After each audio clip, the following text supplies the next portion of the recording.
So I will start with the problem statement.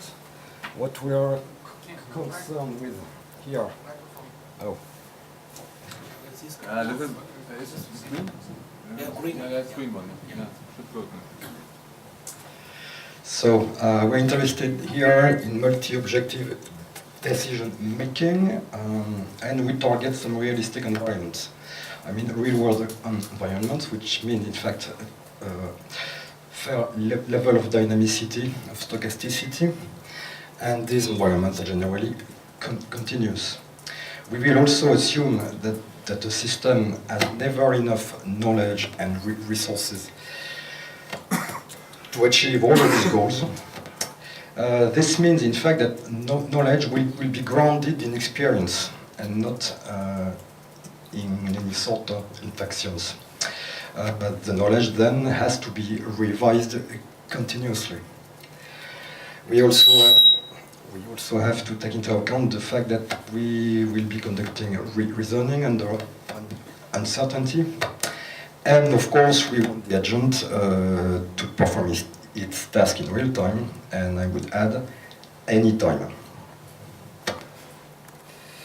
Okay, so let's consider first a naive search approach. So here, from an initial state here, we can derive a set of possible states. You notice immediately that the time here has been represented in a discrete way. It means in fact that we will search step by step in time. It's assumed also that all the subsequent states that derive from a zero are all simultaneous, which is a strong assumption. There is, of course, many problems with this approach. The set of possible actions that leads from here to there is not always known and not always completely enumerable. The set of possible states share the same issue. It's not always enumerable. And last and not least, the time in real-world environment is never discrete as here. So we have to take another approach.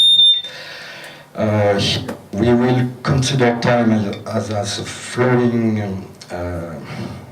and continuous.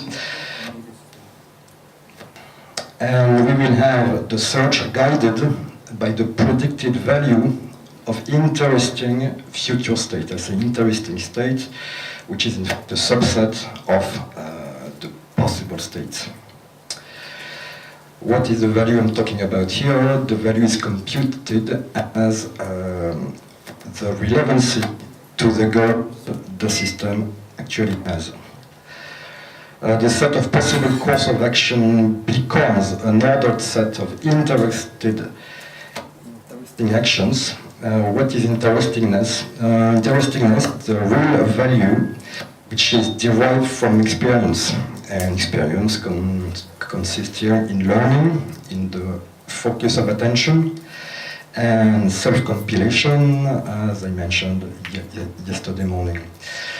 Of course, interestingness is also biased by the set of the current activity of the system, which is in fact the set of active goals. So, we will assume, of course, that the system is made of a set of predictors, and each of them are controlled by two values: the success rate, which means, in fact, the number of times the predictors predicted correctly, divided by the total time, the total number of times it tried to do so, and the confidence, which is, in fact, the amount of experience that we have accumulated in firing those predictors. A predicted state has a likelihood, which is in fact which has been taken from Payson in math. It's exactly the same.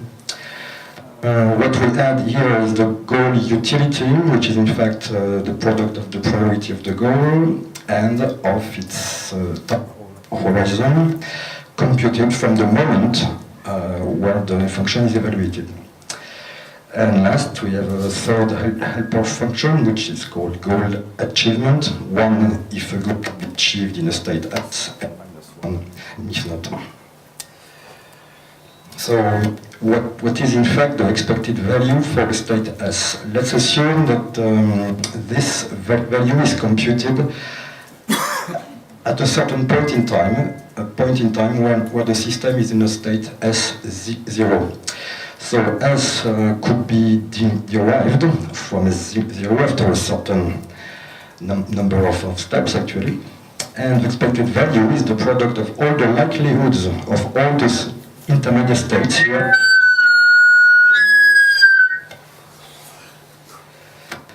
And the sum of the goal achievements times the goal utility. So we will use this expected value as the heuristic to guide our search. You notice that it is domain independent. So we have implemented it in our cognitive architecture. We have implemented it alongside with a set of supporting processes. The first one is a process of commitment. This is required to eliminate redundancy between similar goals. It's also required to solve some conflicts. This search is, of course, supported by a scheduler. Since we want an anytime operation, it means, in fact, that we have to schedule all the tasks related to implemented search. Those tasks are ordered in the scheduler, not only with the expected value as we have seen, but also with the predicted success of each goal. It means, in fact, that since the system has the ability to model itself, it can model its own performance regarding some goals and evaluate how good it will be. So this will, of course, reorganize in the pipeline all the tasks required to implement search, and say at some point in time, the system is asked to answer what to do to achieve that goal. It will take the currently best solution, and that best solution is the one that would have gotten the highest priority in the schedule.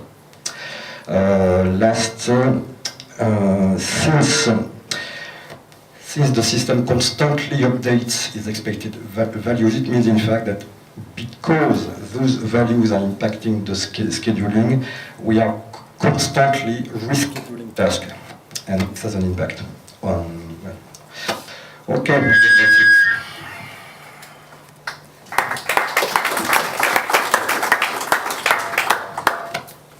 We have time for two short questions.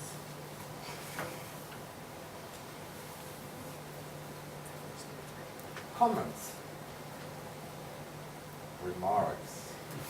Okay, so just one question. Can you give an example how this architecture is working in a real-world environment, or what is the application domain? Well, it has been designed to be domain independent, actually. Yeah, but did you apply it to some? Oh yeah. Yeah. And can you say something about these things? Yes. Because that would be, I think, very interesting Okay. for many people. So yes, we have built a prototype based on this architecture. Yeah. So, in prototype, do we have to do anything? It's working. It's working. Oh, okay. So we have been using this architecture to build a system that can learn socio-communicative skills by observing two humans conducting an interview. And the result was that the system, after 20 hours of observation, could take either the part of the interviewer or of the interviewee. By adding some more constraints on the system, like to put a time limit on the interview, we observed that the system started to interrupt the flow of speech in order to achieve its goal, in fact, on time. So that is the main application we've done so far. Okay. And you are thinking about other applications as well? Because Sure, it's yep. completely domain independent. Yep. It's it's a very general, on a general level described. Mhm. Mhm. Are there any other questions, remarks, comments? Okay. If not, then I think we are already over time. So thanks to our speakers. Thanks